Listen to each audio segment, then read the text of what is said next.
Hey everybody, how's it going? It's Russell Matthews here, back with another Canadian benefit update for you. And today we're going to talk about a few different topics, ranging from some new information that anybody who's applied for any benefits or employment insurance will need to take a look at, to new provincial benefits that are starting to come down the pipeline, to information about the way that the Canadian job market is evolving and what that means for you. When I do these videos talking about a few different topics, I always like to leave timestamps down in the description. So if you are only interested in one of these topics, then you can click down there to go to exactly what you're here for. And while you're down there, hit the subscribe button and the notification bell, because I'm bringing updates just like this all the time whenever it comes to Canadian news or information that I think could be helpful for you. First off, let's dive into some information that will be important for people who have received CERB, CRB, EI, or even CRSB or CRCB. It's been no secret over the past few months that one of my main concerns here on the channel is that people might not realize how much money they need to pay back come tax time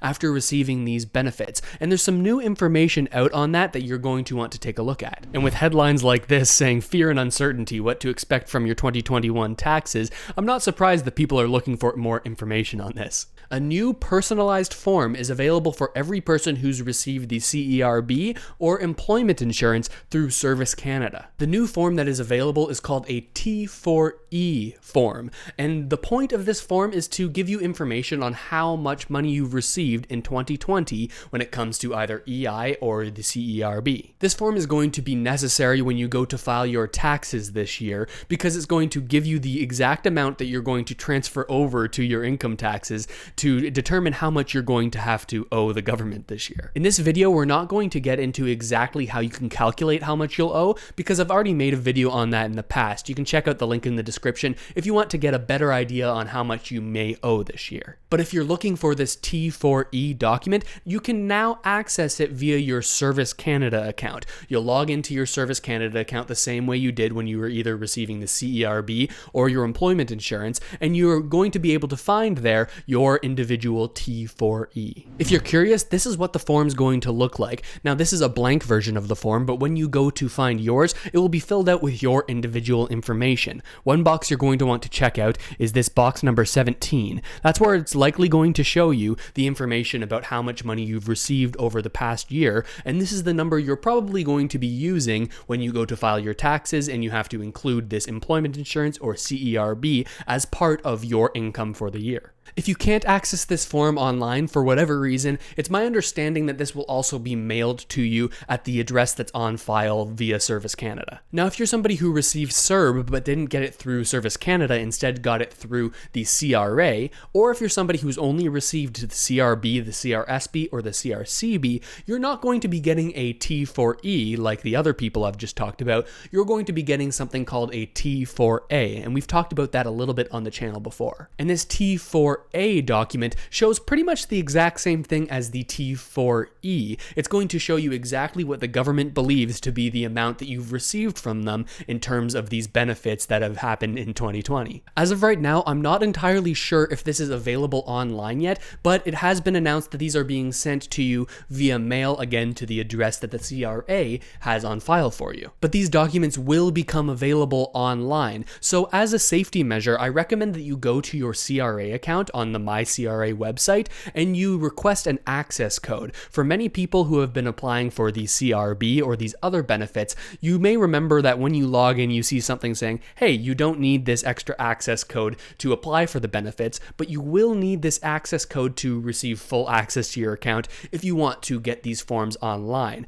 I'd recommend doing that as a sort of safety measure in case you don't get this through the mail. Once you've successfully asked for them to give you this code, they're going to mail that as well to your address so that you can get full access to your CRA account and then also access this T4A form that you're going to need come tax time. It's also my understanding that you can sort of forego this mailing process that could take up to 10 days by calling the CRA and having certain information available to verify your identity, at which point they'll give you this extra access code so that you can access all of these extra documents that you may need. Next up, we have have information about the rollout of the BC Recovery Benefit, as well as a new rebate of close to $200 that many people in BC will be able to receive. Now, if you're not from BC, feel free to stick around to get a better idea of what other provinces are doing that your province may not be. Many of you may already know that the BC government implemented something called the BC Recovery Benefit, in which people could get additional money to help them through the pandemic on top of receiving the CRB. Roughly $900 million has been handed out to approximately 1.8 million BC residents, but there is a group of people, around 300,000 people, who have been stuck in this nightmare of trying to verify their documents in order to receive this benefit. And this has been going on for close to 2 months now for these people in this select group. And this week, John Horgan, the Premier of British Columbia, revealed some information about why this is happening and how they're working to get this sorted out for these 300,000 people. Here we can see Horgan's response. He says that he understands that many are frustrated by these delays, but he says there are legitimate reasons for that, and that there may have been an error somewhere, and that they're working together to find that error. And revealing what that error might have been, he says, we've literally begun going case by case to make sure that maybe a number was transposed incorrectly, or social insurance number, or the income tax information was incorrect. So it seems there may have been some sort of problem with the way they were processing these applications, where some of the information got muddled, and now they're fixing to sort through that in order to verify that these people are eligible for the stimulus. Now, of course, this is going to be frustrating for many people who have been working through this for almost 2 months now to get their documents verified, because it seems now that it may have been an error in the way that this program was doled out that has caused this delay. So a little bit frustrating for people in BC. But hopefully that frustration is eased a little bit with the announcement of a close to $200 rebate that many people in British Columbia will be able to see in their accounts over the next few months. If you're not familiar, or you're not someone who's from BC, you may not know that there's actually a publicly owned car insurance provider that the government handles. It's called the ICBC, or the Insurance Company of British Columbia, and it seems they may have more money than they could have ever expected to have during the pandemic, because with so many people staying home, it's led to less claims, less car accidents, and less money that the ICBC has had to pay out this year. So, in a somewhat unexpected move, they've decided to give this money back to the consumer. This is one of the benefits of having a publicly funded insurance company. Anyone who had an active car insurance policy from April 1st, 2020 to September 30th, 2020 will be eligible for this close to $190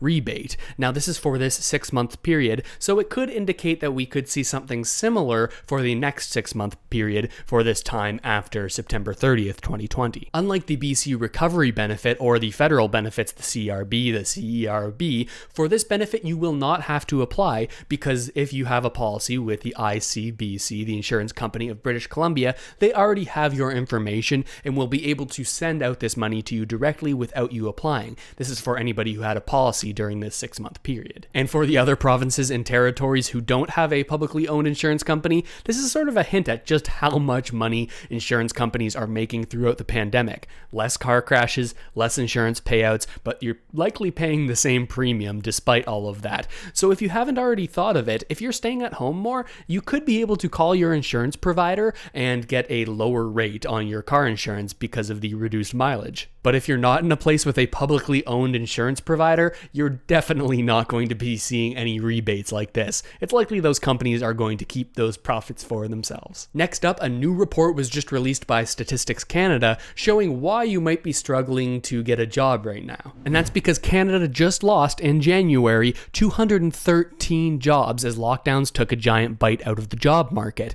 And also we're seeing our unemployment rate lift up to 9.4%, an increase from previous months. And these job losses are most heavily seen in 2 provinces, Ontario and Quebec. These are the places that we've seen the most strict lockdown measures as the COVID-19 situation has worsened. Combined together, 251,000 jobs have been lost in Ontario and Quebec, which is larger than the national loss because there have been some provinces that have actually seen an increase in employment, while these 2 provinces have seen a major decline. This is the largest job loss we've seen since the beginning of the pandemic, where where we lost a huge amount of jobs, and now we're seeing over here in January 2021, that's the most dramatic job loss that we've seen since the start of the entire pandemic situation. And this keeps on making me think of an interview that was recently done with Benjamin Tal. We've already made a video here on the channel about it, so I'll link to that in the description, but as a quick refresher, he sort of points out how many of these jobs have been lost in lower income areas,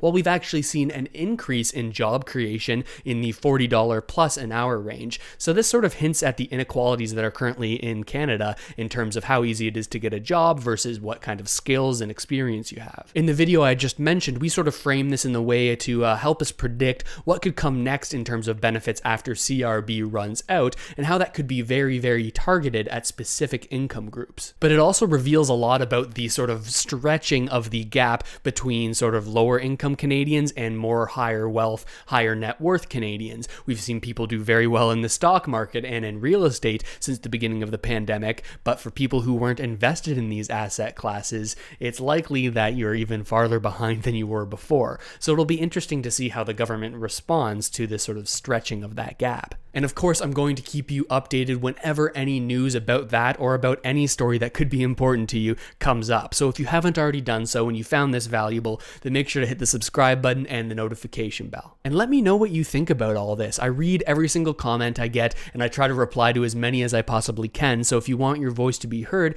drop a comment down there. And if you haven't already done so, we have a Discord server. It's sort of a community where we can all talk about and discuss these things and get additional news updates. So feel free to join the community. Again, that's down in the description. And if you appreciate this Canadian-centered, Canadian-focused content, then the number one thing you can do to help the channel, other than watching the videos all the way until the end, is to send this video to somebody who you think could also benefit from the information. And with all of that said, thank you so much for watching, everybody. I really hope this video has helped you out at least a little bit, and I'll see you next time.